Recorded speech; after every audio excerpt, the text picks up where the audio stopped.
Dobrý den, milí televizní diváci. Vítám vás u dnešních zpráv s datem 3. ledna 2027. Přejdeme rovnou na první zprávu. Firma Vronkavý svět dnes oznámila, že vyvinula robota, který již 4 měsíce úspěšně studuje na jedné z českých vysokých škol. Tento robot je vybaven umělou inteligencí a je nerozeznatelný od člověka. Nyní dáme slovo naší reportérce Karolíně Modřanské, která se nachází na Filozofické fakultě Masarykovy univerzity. Dobrý den, nacházíme se na dvorečku Filozofické fakulty Masarykovy univerzity v Brně a zajímá nás názor na robota studenta. Myslíte si, že je možné sestrojit takovouto technologii a rozeznala byste robota od člověka? To nějaké science fiction, ne? Já myslím, že technika ještě nevyspěla tak daleko. Jako robota, studenta, to je nějaká blbost. I když by se ten Turingův test nějak provedl, tak to by jako šlo. Jako to bude dobrý, až budou, no to nemusíme chodit do školy, my a budou roboti a bude to v pohodě. Ne? No to záleží, jak by se ukázal v hospodě. Tak já si myslím, že tady je možný všechno. No to za prvé. A já si myslím, že takový člověk existuje. A já ho dokonce znám. Ježišmarja, kdo to je?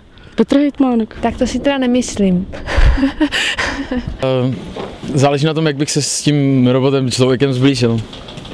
Bych mu pokládal různé otázky, jak bych na to asi nakonec přišel. No. Robot, aby vypadal jako člověk, to není problém, to si myslím, že to už dnešní technologie můžou, ale aby cítil jako člověk, aby se třeba bavil jako teď s vámi, s robotem a nepoznal, že to robot, no tak to je na jednu stranu je to ale šílené, to by taky svým způsobem to byl konec světa.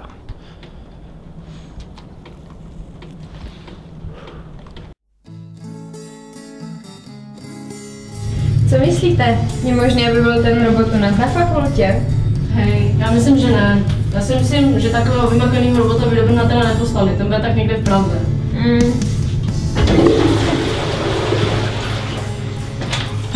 Já si myslím, že je to lež nebo reklamní tah.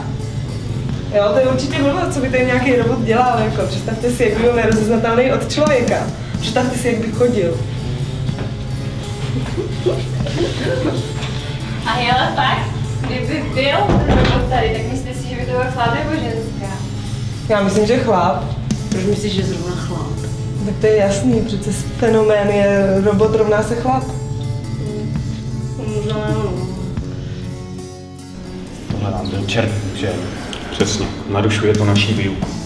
Zrovna tím robotem nenachytali nás. Hloupé technologie. Den. Holky, tak vám to teďka tady přijde takový divný na té škole. To se to provalilo s tím robotem. To úplně divný. Tady přijde pořád stejný. Cože? Tak? To by to tady přijde pořád stejný. Ono si vůbec nikdy nemáte přednášce. Profesoři jsou napětí jako struny a koukají na nás, jako kdybychom věděli, kdo to je. Což my nevíme, že? No je fakt, že jsou takový divný. No nic, holky, já se třeba nepůjdám. Tak se mějte, čau. Čau.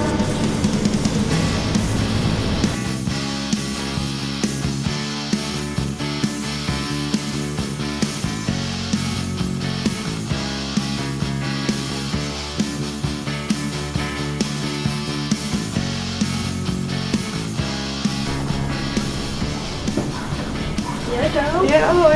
Holky říkali, že jsi knihovně, ale vidím, že budeš pryč. Jsem potřeba mrknout jenom na nějakou maličku. A už máš psaný nápis, co nám dneska zadali. Pohoda, skoro to mám hotový. Špatné. Je, už mě schánějí, musím jít. Tak jo, tak se měj, čau.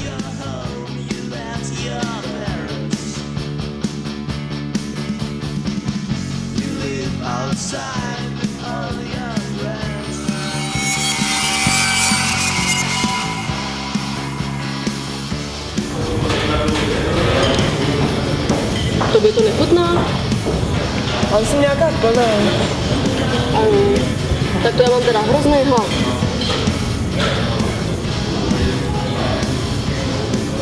Ale já si potřebuji odskočit. Nedejš to za mě?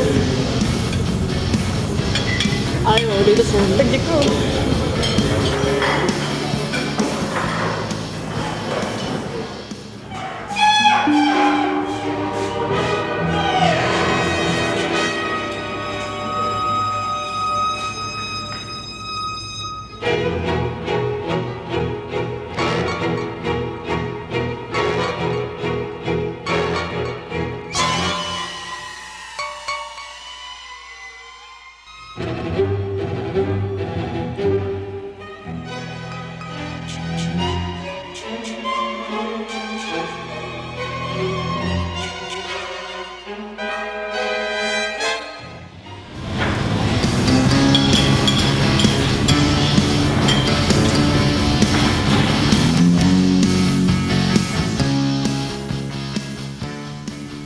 takže vůbec se nebojte, máte na to v klidu 15 minut. Moje otázka zní biblioterapie a kolegu Lorence by zajímalo, co víte o umělé inteligenci.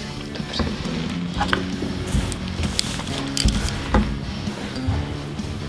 Takže, co mi řeknete k otázce? Tak já jsem měla otázku umělá inteligence, tak tady mám definici.